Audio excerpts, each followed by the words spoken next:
that you all are here today with us. My name is Elizabeth Whitmer. I'm a pastor at Cam Memorial Presbyterian Church in Elizabeth City. And I'm Debbie Kirk. I am one of the pastors at Hudson Memorial here in Raleigh. And like Elizabeth, just want to welcome everybody and thank you for your time this afternoon. We hope it will be what it is that you need at this point in the process. And at the end, we will certainly be open to your questions. So take note of those as we go along. Yeah, we as a point of business to kind of make sure that we are all decently and in order as good Presbyterians. We are going to mute you all for the beginning part so that everybody can hear clearly the information. And so if you have questions that pop into your mind throughout the presentation, feel free to use your chat button to write them down. And Andy James, our technological guru, is here to assist us in the webinar part. Yeah, there's Andy's hand. And so he'll make note of those questions, but then at the end, we'll unmute you all so that you can have a conversation with you. Debbie and I serve on coordinating body, and so part of our responsibility in coordinating body is to oversee the Passion-Driven Ministries grants. And so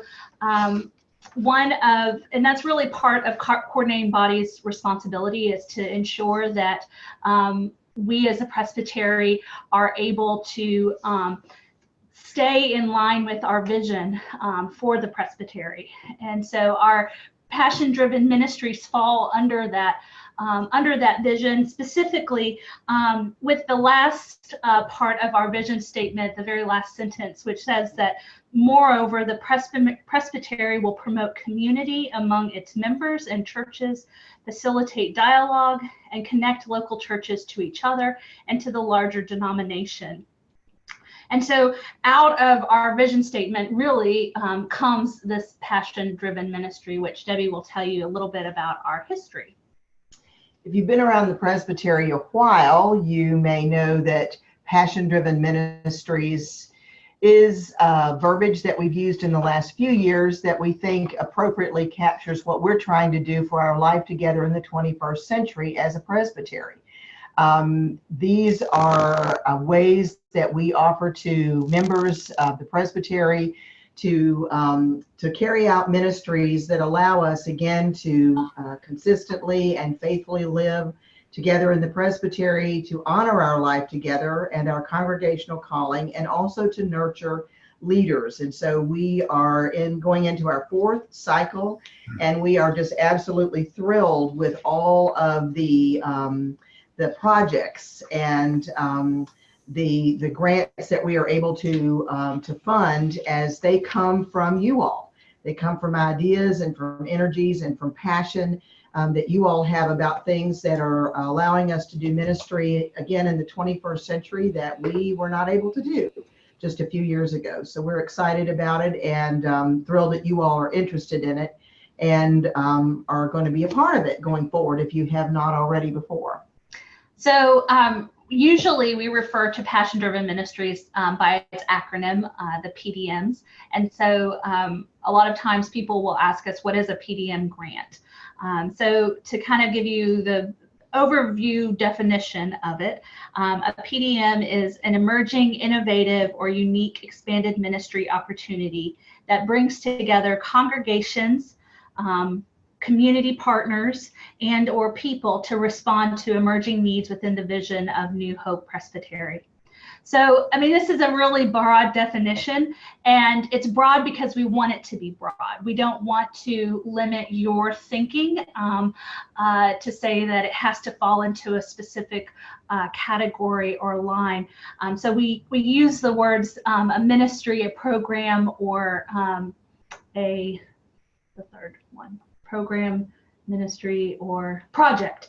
Project is that other word that you may have. It might be that your church or organization has something that's ongoing right now now, and you really want to build and expand onto something that's already existing. You also might have this wild hair in your brain, something that's tugging at your heart that you really want to do, but you don't have the funding for it, and that could be a passion-driven ministry. It could also be something like a one-off program. You see a need in your community or in your region that you want to host one big thing, and so you need some funding for that.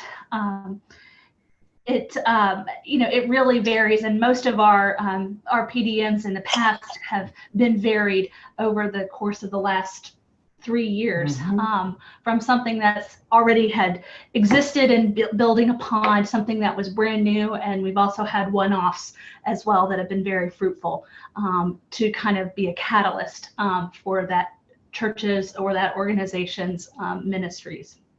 So the down and dirty details is that our partnership grant awards up to $5,000 per year, which is renewable for up to 3 years.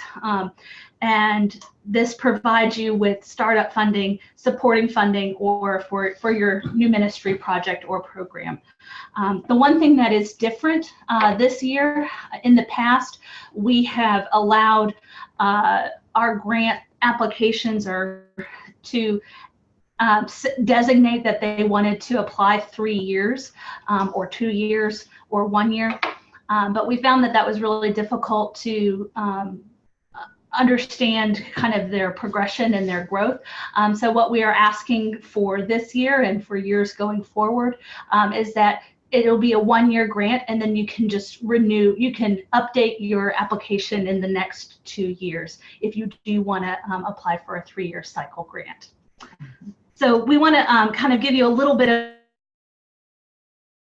of, Andy graciously sent you all the application this morning, I think, and so you should have that. We're going to kind of go through pretty quickly some of the pieces. So if you have specific questions, again, we'll be happy to answer those at the end.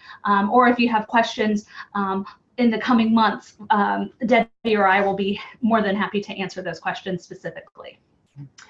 Well, what I would encourage you to do before you go any further after this afternoon, if you haven't already done it, is to read the entire application process, so that you know start to finish what it is you're going to be asked to provide. If you have ever applied for a passion-driven ministry or any other grant in the community or through the church system, it will look very familiar to you. We're going to need a lot of information that allows us to understand what it is that you are asking for, so that we can in turn be good stewards of the presbytery's money. And be sure all the way along that what it is that you want to do is in fact connected to the vision of the presbytery. So that first part, as it always is on a grant application, is just very clear, just the basics again, but it helps you to focus as you read through that, and every step of the way it'll help you to think through, do you have all the right pieces going forward, which ultimately are the building blocks to a successful grant. Even if we funded it somehow and didn't have all that information, without you having all those pieces in place, it would be hard to meet your goals. So we encourage you again to read it all through, and again we'll highlight a few of those things as we go forward here. Yeah, so in the section 2, what we really are trying to get information about is your organization's background. So if you are a church, just kind of giving us a sense of what your church, who your church is, or if you are a new ministry opportunity or a nonprofit working with a church, what you guys are doing, the history of who you are, and kind of where this new ministry or this new program or project is kind of emerging from or birthing from. One of the questions that we ask for is evidence of the ministry's or program's effectiveness. So if you are a new grant, we want to know how you hope to be effective. We know that if it's something brand new, you can't It's hard to say, well, yes, we're going to have 10 people show up or 100 people show up. We know that that's not helpful, but really, what is it that you want to accomplish? What is your end goal? What is your end target for us? If you are reapplying, we want you to kind of share how you have been effective, to kind of give us some of that qualitative or quantitative data, to let us know, what has been going really well for you all to consider reapplying this next year. And then we also want to know, in a second section, a description of who you might be serving, the population or the geographic region within this ministry grant. That's really helpful. We know that our presbytery is quite large. We come from however many miles that separate us all, and our communities are vastly different. Sometimes they're very similar, but we all have our various and unique needs, and so we want to, as those that read the grants, to just get a better picture of where you're coming from and why this is going to be so important for your ministry project or program.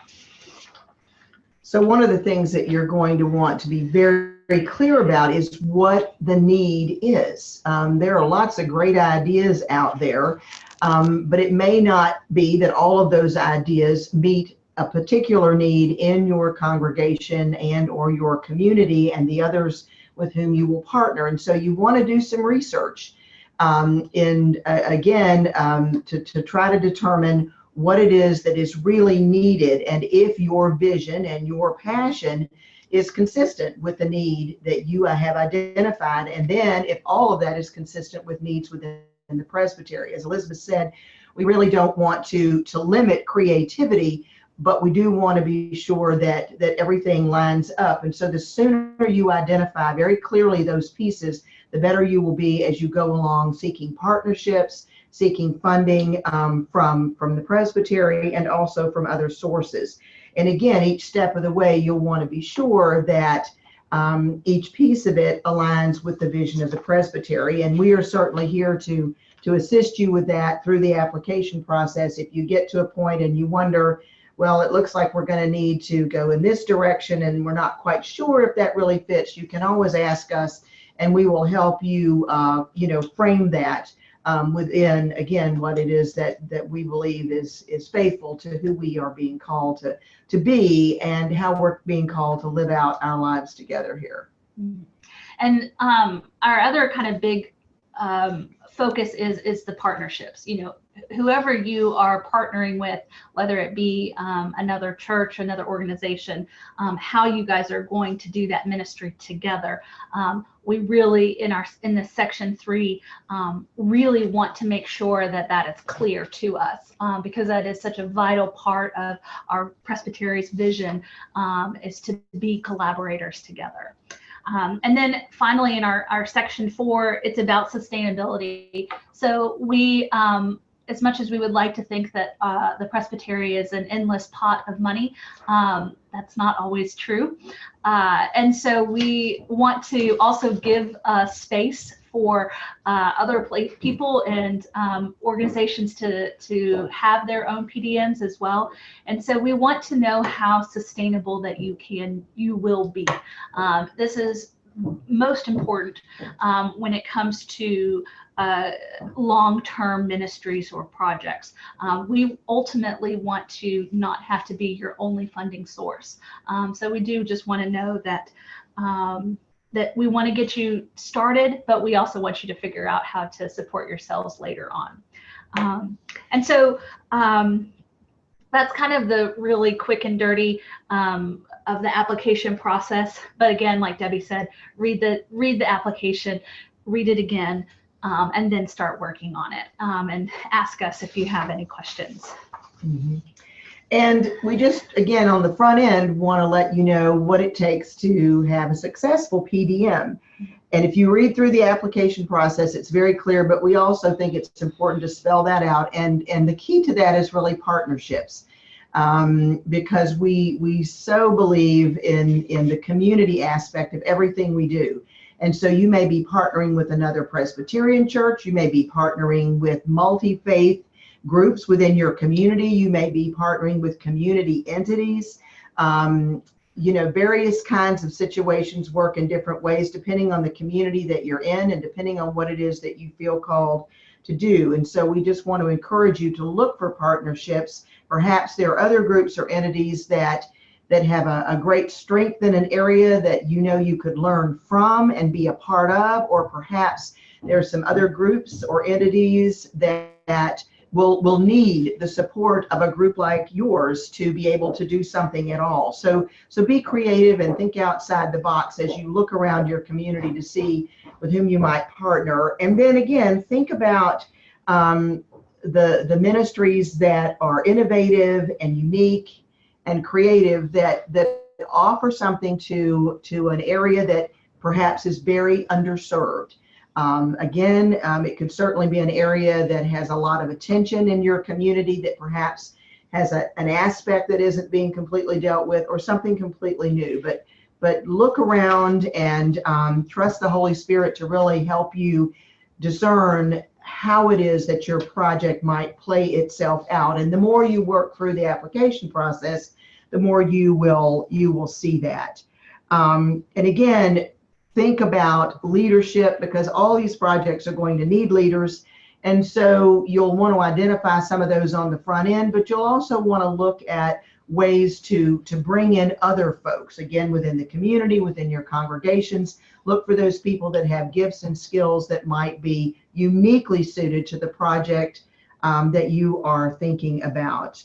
And again, think big picture. Think about the things that so need addressing in your community in a small way, but also are connected to those bigger issues in the world. And we have a sample of all of the projects that we've done that will eventually be on our website, and you can look at those and get an idea of what it is that people have done.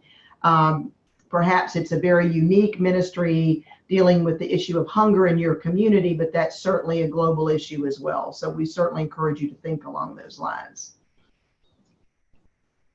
So sometimes it's helpful to know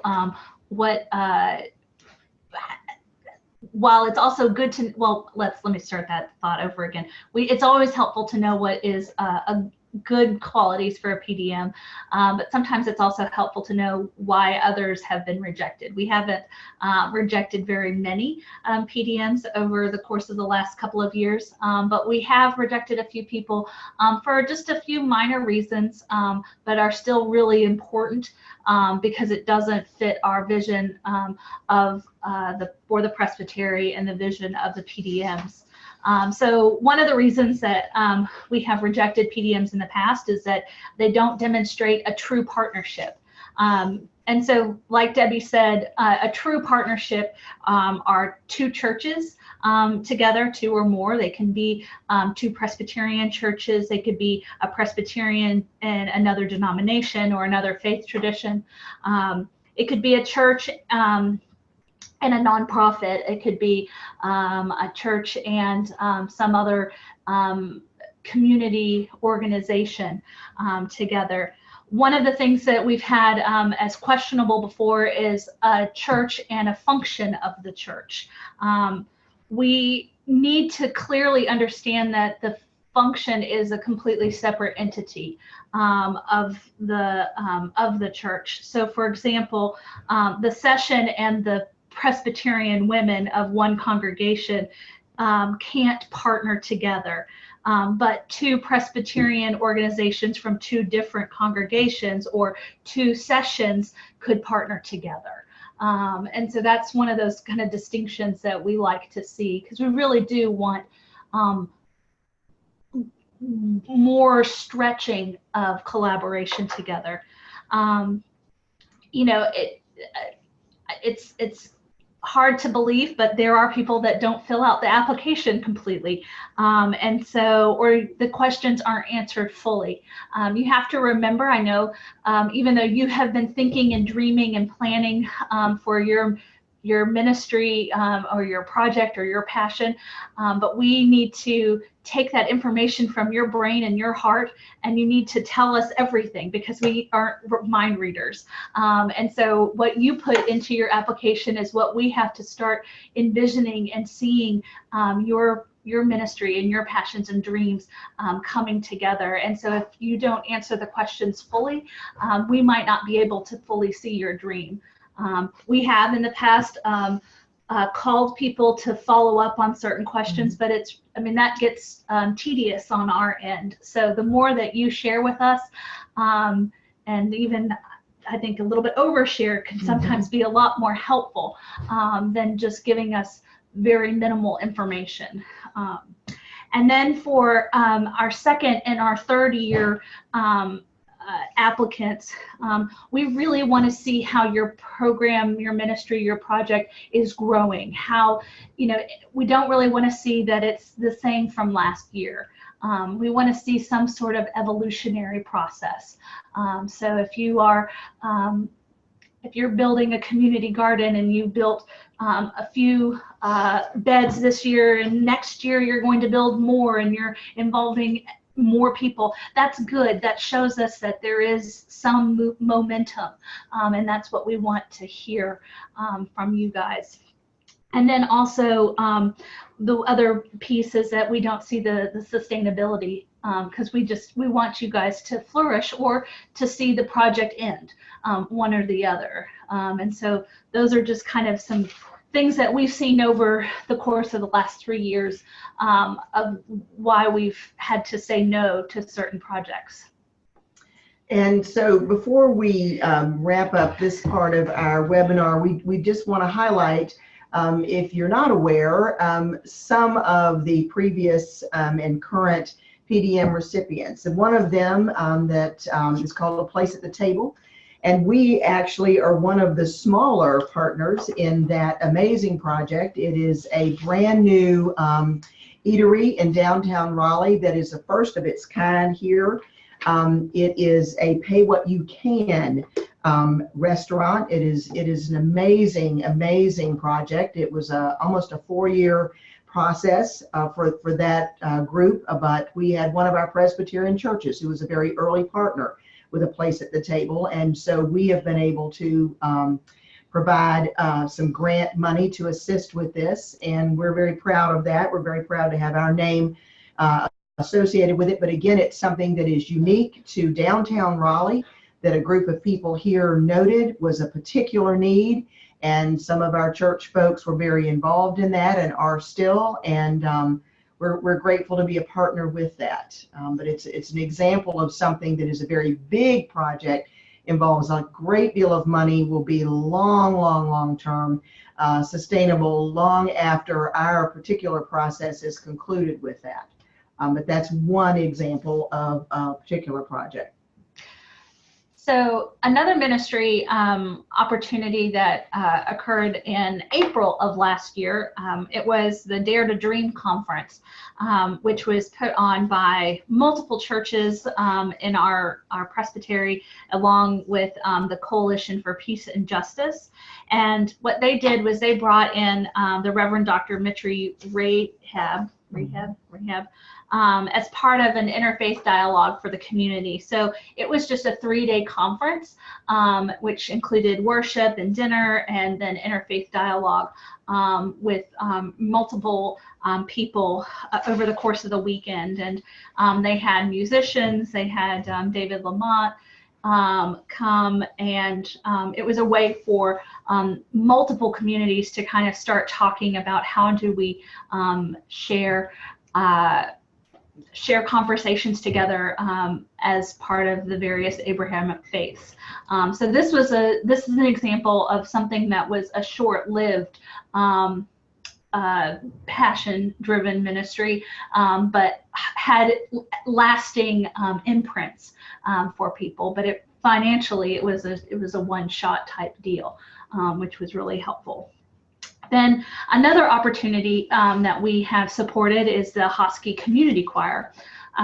there is a small church, Presbyterian church in Ahoskie, and their choir and choir director wanted to create a community choir and build community with one another through the gift of music. So what they did was they got together to create a Christmas CD for their community, and it included multiple churches within the city of Ahoskie, and they sold those CDs to the community, and the proceeds of that supported their food pantry, and then they also sent a CD to all of the churches in our presbytery as well, as a way to reach out and to share a little piece of them to the larger presbytery, which was something unique and different. One of the PDM grant recipients was the West Haven Playground, which obviously is an ongoing project. The West Haven Presbyterian Church and local YMCA in Rocky Mount recognized the need for a playground to serve their community in a particular area at the church where there simply was not one. And so they wanted to have a common area where children from the community could come, where they could gather with their family and friends and have a safe place to play. Again, a playground that is built for the needs that we recognize of children of all abilities and ages and stages here in the 21st century. And so this is something that we were able to have as a PDM, which is an ongoing project, and we were delighted to do that. Again, something very specific to the Rocky Mount community. Another project that we have been delighted to fund has been the Wren Drive project, which is a collaboration between the Kirk of Kildare in Cary and some other churches in the area. Again, they looked around their neighborhood and they identified a particular need for children in the area, 94% of whom were eligible for free and reduced lunch, which translated into a lot of these children needing a place to come after school where they could safely have activities, where they could have some tutoring, where they could really have an expansion of their day in a safe and wonderful environment. And so this is something that we have been able to fund for 3 years, and they have enough funding and have enough support in the Cary community that is going to continue long term. Also, another project that some of you may have heard about in various communities is Beer and Hymns. We have a passion-driven ministry that supported them for a year in the Durham community, which was a collaboration of a number of churches there and some pastors and some community partners who really wanted to participate in the Beer and Hymns energy. There's some of those groups that meet in many communities, including here in Raleigh and in Greensboro, but we were able to help fund the one in Durham, which really draws a lot of folks into a worshiping space and into a community that might not come in the doors of a traditional church. Again, it's supported by some of our congregations in Durham, but we were pleased to be able to support that because it's, again, something that's emerging as a type of ministry and very, very much met the requirements of a passion-driven ministry. And so with all of these, again, when you read through the application, you will see that there has to be accountability, of course, built into this. And so as you read through all of that, it will help you as you fill out your application, and as you think through all of the various aspects, what are we going to need to do to show that we have in fact honored what the presbytery has entrusted to us? Because if we do provide a passion-driven ministry grant, we are doing that with the trust that you will in fact live that out and use those funds in the way that they were intended. We are well aware that things happen all the way along, and so what we want to do is be very available to you each step of the way. And so we will have built into the process an automatic assessment where you will be asked to share with us on a regular basis how things are going. Again, some projects take a while to get started and do most of it kind of at the end of that. Some have a lot already going on by the time we award the grant. So So we'll be looking at feedback from you all so that we can step in, and particularly if you find that something isn't working the way that you quite intended it, we will be there every step of the way to help you adjust that, because all of us want these to be successful. And we are thrilled to say that all of the PDMs that we have awarded are successful. They do what they were designed to do. And so the accountability piece is really to help all of us see that that happens. So really, ultimately, the kind of what we hope that you take from this or glean from this is read your application and fill it out fully, but be consistent with the Presbyterian's mission and vision. So I encourage you all, if you, I guess we'll probably send you these slides afterwards, so you can have the Presbyterian vision statement to kind of have in your back mind, but it's also on our Presbytery's website. But be consistent with the mission and vision of the Presbytery. Be connectional. The more connections that you are making with other groups and entities, the more we like to see that. Be partnership based, and be sustainable or replicable. And those, as long as you're doing some of those or most of those things, all of those things, we are excited to help and support you in your future PDM. And finally, what you need to know is the schedule, and the primary thing you're probably most interested in at this point is the deadline for applications, which is July 31st, 2018.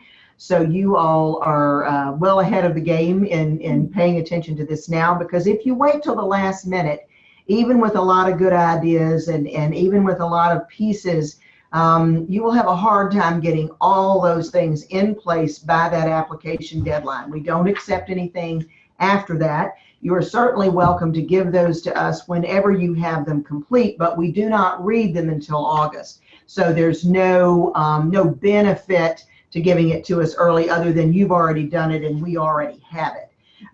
But we don't, it's not a matter of who turns something in first to see whether we consider it. We consider everything equally. We again look closely at what kind of funding you think you'll need and what our limits are, and ask us for exactly what you think you'll need. You can see by the schedule that at the end of the summer, we will read through all of those, and we spend a good amount of time doing that. We'll certainly call you if we have any questions, but as noted, we want everything as comprehensive as you can get it to us on the front end, because that tells us that you've really thought about every single aspect of the PDM request. And then in early to late fall, the subcommittee, will take our recommendations to the coordinating body. And when we have made our decisions, we will let you all know, again, no later than the end of October. And then, of course, the distributions begin for the next cycle in January of 2019. And they will be specific to what your project is. Again, some folks need all of the money on the front end. Sometimes it will be distributed quarterly. It just really depends on what it is that you've asked us for. So certainly pay attention to that, the schedule for getting everything in, and then we'll take it from there. And this has been a question in the past before, but our funding does come in for 2019 cycle. So if you're doing something in 2018 and want money to reimburse yourself, that's not what our passion-driven ministry is there for. We're to kind of help you, give you the foot in the next year. And part of that is so you've got to start thinking ahead a little bit more. And that's why we're trying to give you guys this information as early as possible to kind of think about that. But the money is for work that you're doing in 2019, not work that you're doing in 2018. And so we now want to give you guys some time to ask us some questions. Like I said, myself and Debbie are always available, well, mostly available to answer your questions throughout this this PDM season. And so we did put up our contact information. Debbie is going on sabbatical in the first part of in starting in April. So it would be easier to just email me from April to June. And then I'm headed on sabbatical. So Debbie's taking on through July and August and into the fall. So we're just trying to cover our bases, but we are there to be helpful. And so we do have our contact information up there, but we are open for any questions that you all have right now or you're thinking about today.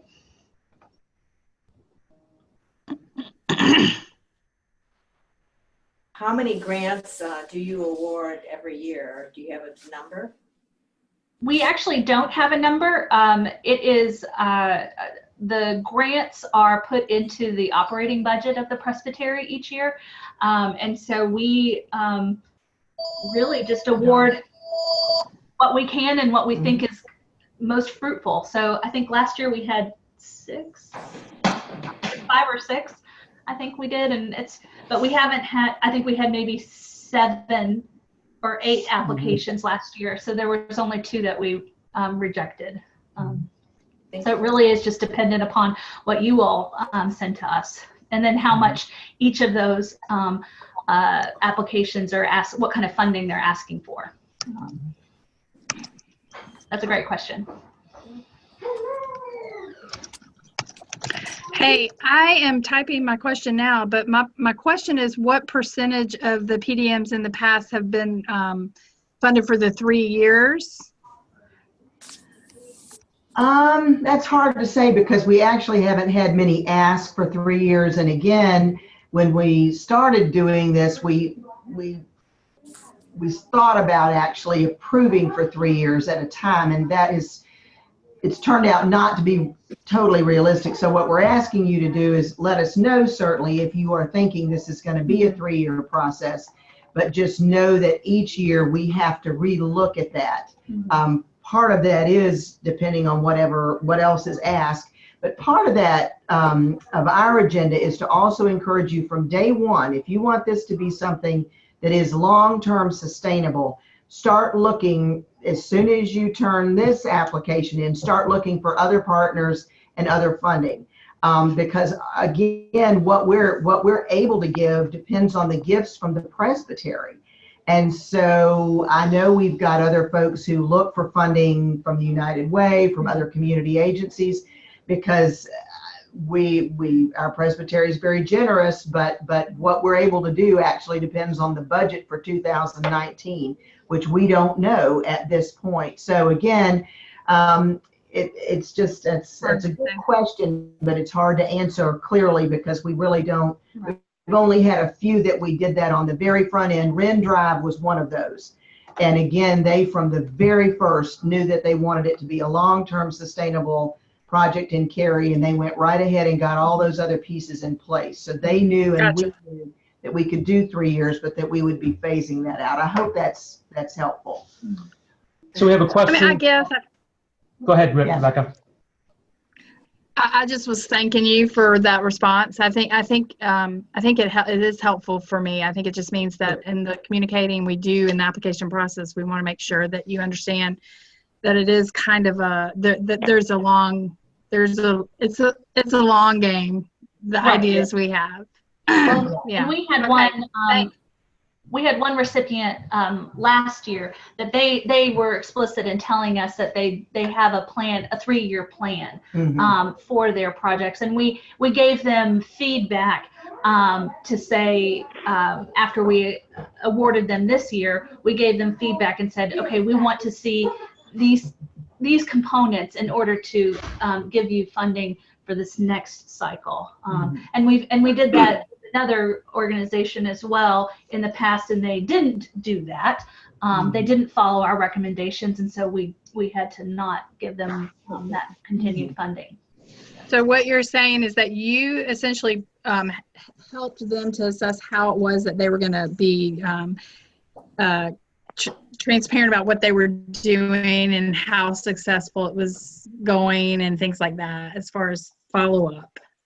Yeah. Is that Yeah, what you're saying? yeah, we said it because they had the group was the West New Bern. They had in their plan, okay, this is what we're going to do our first year, this is what we're going to do our second year, this is what we're going to do our third year.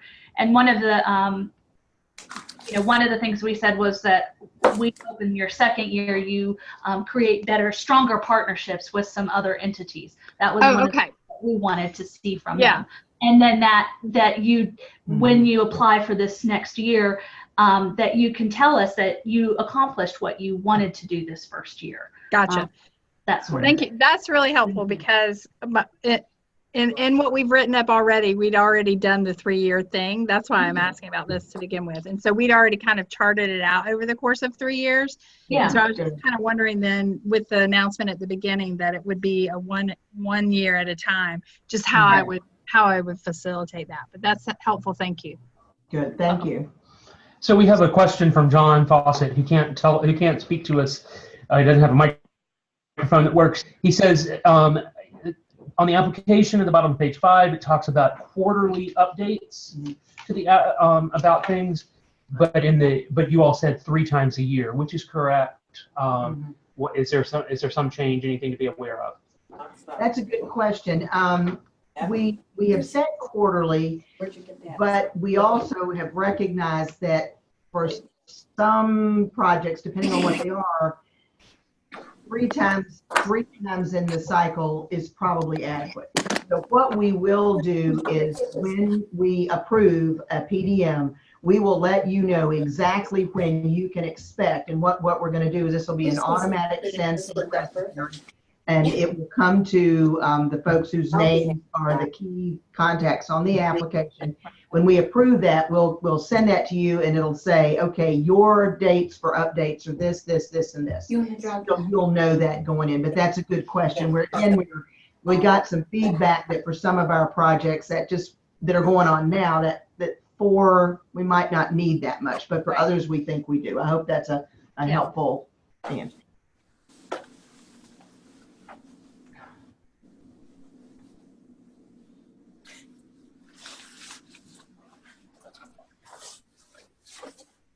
Any other Any more questions? Good questions. And obviously, if you're like me, you may think of great questions as soon as we're off. So you're, again, welcome to contact either of us, shoot us an email or give us a call. And again, the more questions you ask this part of the process, the more you're going to have everything in one place. And kudos to you all for doing this early, for thinking of good questions and for really engaging in the process. We're really excited about what we know is going to come to us, what we imagine you all will come up with, because it's just so much fun for us to read the applications and know that those really do come from your passion and your energy and from a real desire to meet some needs in the presbytery that we aren't probably able to do otherwise. If there are no other questions, because this is a new thing for us to try this webinar, we are going to have it as a recording that will be up on the Presbytery website underneath the PDM link. So if you are in the process of writing your application again and you want to listen to our wonderful babbling conversation or read the slides again, you can do that. Our hope is that everybody who is applying for this will be watching this as a recording at some point.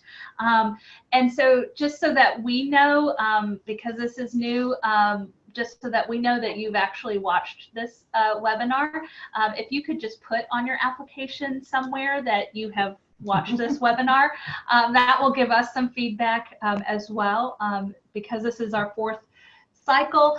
We're still learning and we're kind of evolving this process a little bit, and the webinar is a new thing for us, so we want to see who actually sees this and uses this and finds this fruitful as well.